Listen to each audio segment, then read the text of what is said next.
la homaro parolas heime lingvon alian olla nacia. La esperantistoi consilas heime usu vian heiman lingvon, en nacia cadro usu vian nacian lingvon, en internaciai rilatoi usu Esperanton. Let's not forget that a huge majority of humanity speaks a home language, which is not necessarily the same as a national. Esperantists advise, at home, use your home language. In the national framework, use your national language. Across language barriers, use Esperanto. Do esperantistoi kai ni homoi kiui zorgas pri lingva revivigo estas potenciale alianzuloi, ni povas helpi unu la alian. So Esperantists and we people who work for the revival of languages are potentially allies. We can work together. Ancau praktike esperantistoi povas doni gvidadon al ni, kiui luktas por reconstrui lingvoin.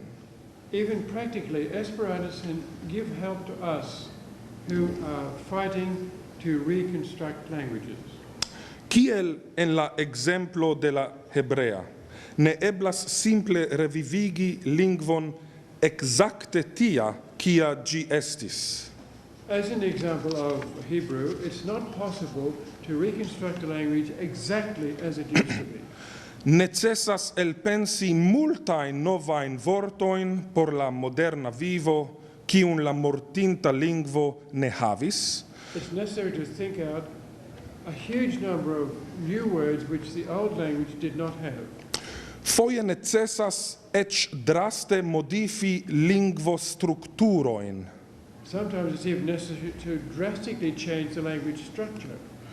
Esperanto estis antau nelonge lingva projekto. Giai usantoi devis evoluigi la vortstokon en maniero plei effica por homoi el ciui lingvo regionoi. Esperanto was until recently just a language project. Its speakers had to think up vocabularies suitable for people from every part of the world in so many different areas of life.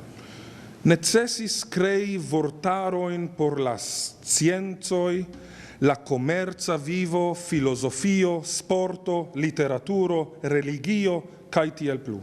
It was necessary to work out word stocks for science, commerce, sport, literature, everyday life, literature, etc. Mi credas che ni revivigantoi povas multon lerni el la sistema laboro de esperantistoi, kai eble esperantistoi povas ion lerni de niai laboroi. I believe that we revivalists can learn a lot from the example of the Esperantists, and I think that the Esperantists can also learn something from us. La Ekspozicio antau vi montras diversain aspectoin de la originoi kai evoluo de Esperanto.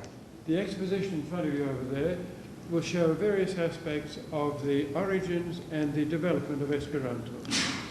Sur pli persona nivelo gi montras kelkain enmigrintoin al Sud Australio, kiui profitis de sia esperantisteco. Aliai esperantistoi jam vivantai ci tie helpis la novuloin trovi laboron au loĝlokon au assimili en la nova lando. On a more personal level, the exposition also shows examples of people who have migrated to South Australia and profited from being Esperantists, in that local Esperantists help them to search for a place to live, a job, etc. Homoi dum la tuta historio migradis pro diversai kialoi. Imagu la avantagioin por migrintoi, se cie en la mondo oni parolus comunan duan lingvon. Right throughout history, human groups have been migrating from place to place. Imagine what a blessing it would be if for migrants if there were a common second language. Fine, ne cio pri Esperanto estas solena kai seriosa, oni povas ancau scherzi en la lingvo. And finally, not everything about Esperanto is very solemn and serious. You can also joke in the language, and here comes the joke. Ciu vi audis pri la Franco, la Germano, kai la Judo, kiui ciui suferis je laceco kai soifo? Did you all hear about the Frenchman, the German, and the Jew who were all suffering from tiredness and thirst? La Franco diris, The Frenchman said, mi estas laca kai soifa, I'm tired and thirsty. mi devas havi vinon. I must have wine. La Germano diris, The German said, mi estas laca kai soifa, I'm tired and thirsty. mi devas havi bieron. I have to have beer. La Judo pripensis kai diris, The Jew thought a bit and said, mi estas laca kai soifa, I'm tired and thirsty. mi devas havi diabeton. I have to have diabetes. Gesignoroi, cun plezuro mi inauguras citiun Esperanto Ekspozition. Ladies and gentlemen, with pleasure, I inaugurate this Esperanto exposition. One last word. Gilad has not yet had his first lesson of Esperanto. Think how he's going to be after he's had at least 2 lessons.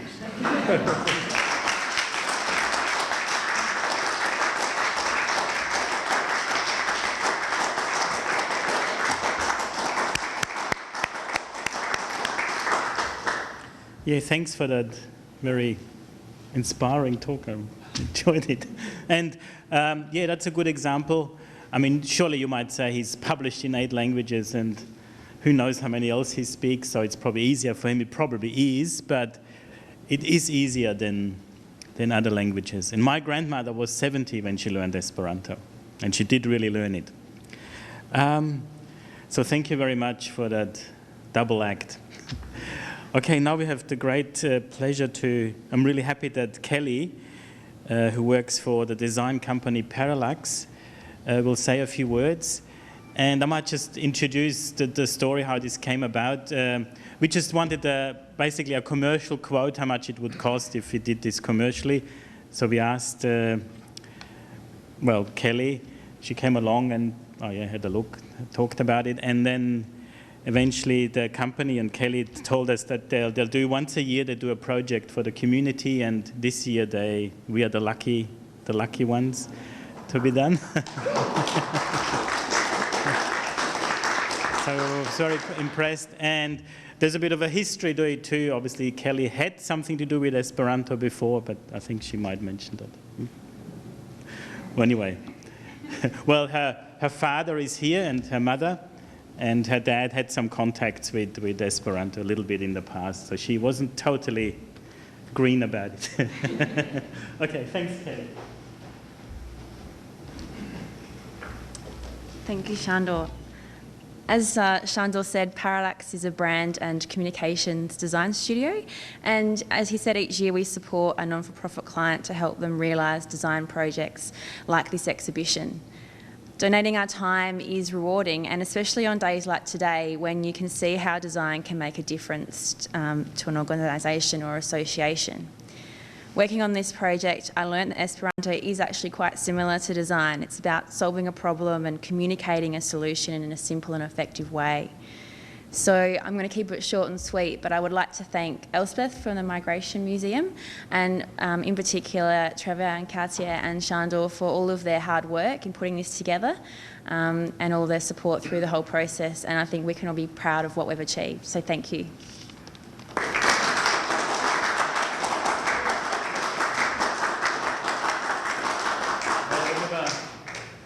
A little present for Kelly, just to show our appreciation to Parallax, and especially to you. I think it's not too heavy. You can still carry it.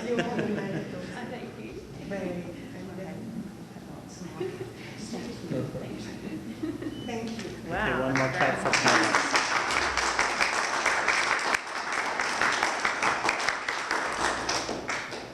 So if you're thinking of hiring, using a design company, Parallax is the name to telephone first. Okay, I think this, there is one item, well, 2 items left. Yeah, we're going to sing 2 songs because, I don't know, that's just one does things like this. And we've got the text of those 2 songs, and you probably know the tunes of these songs. What's the text?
At least we all know which one comes now. Det er så unødvendigt.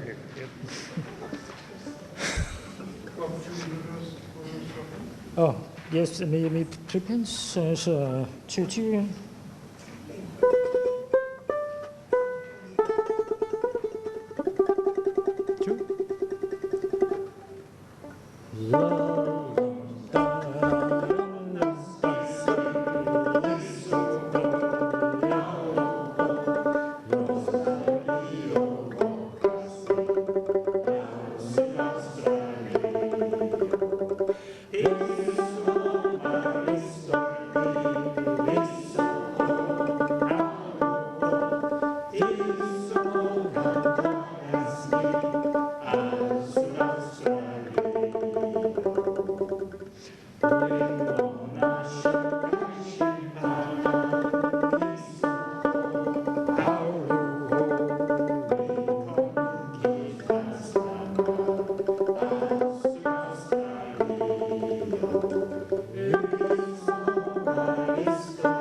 Thank you.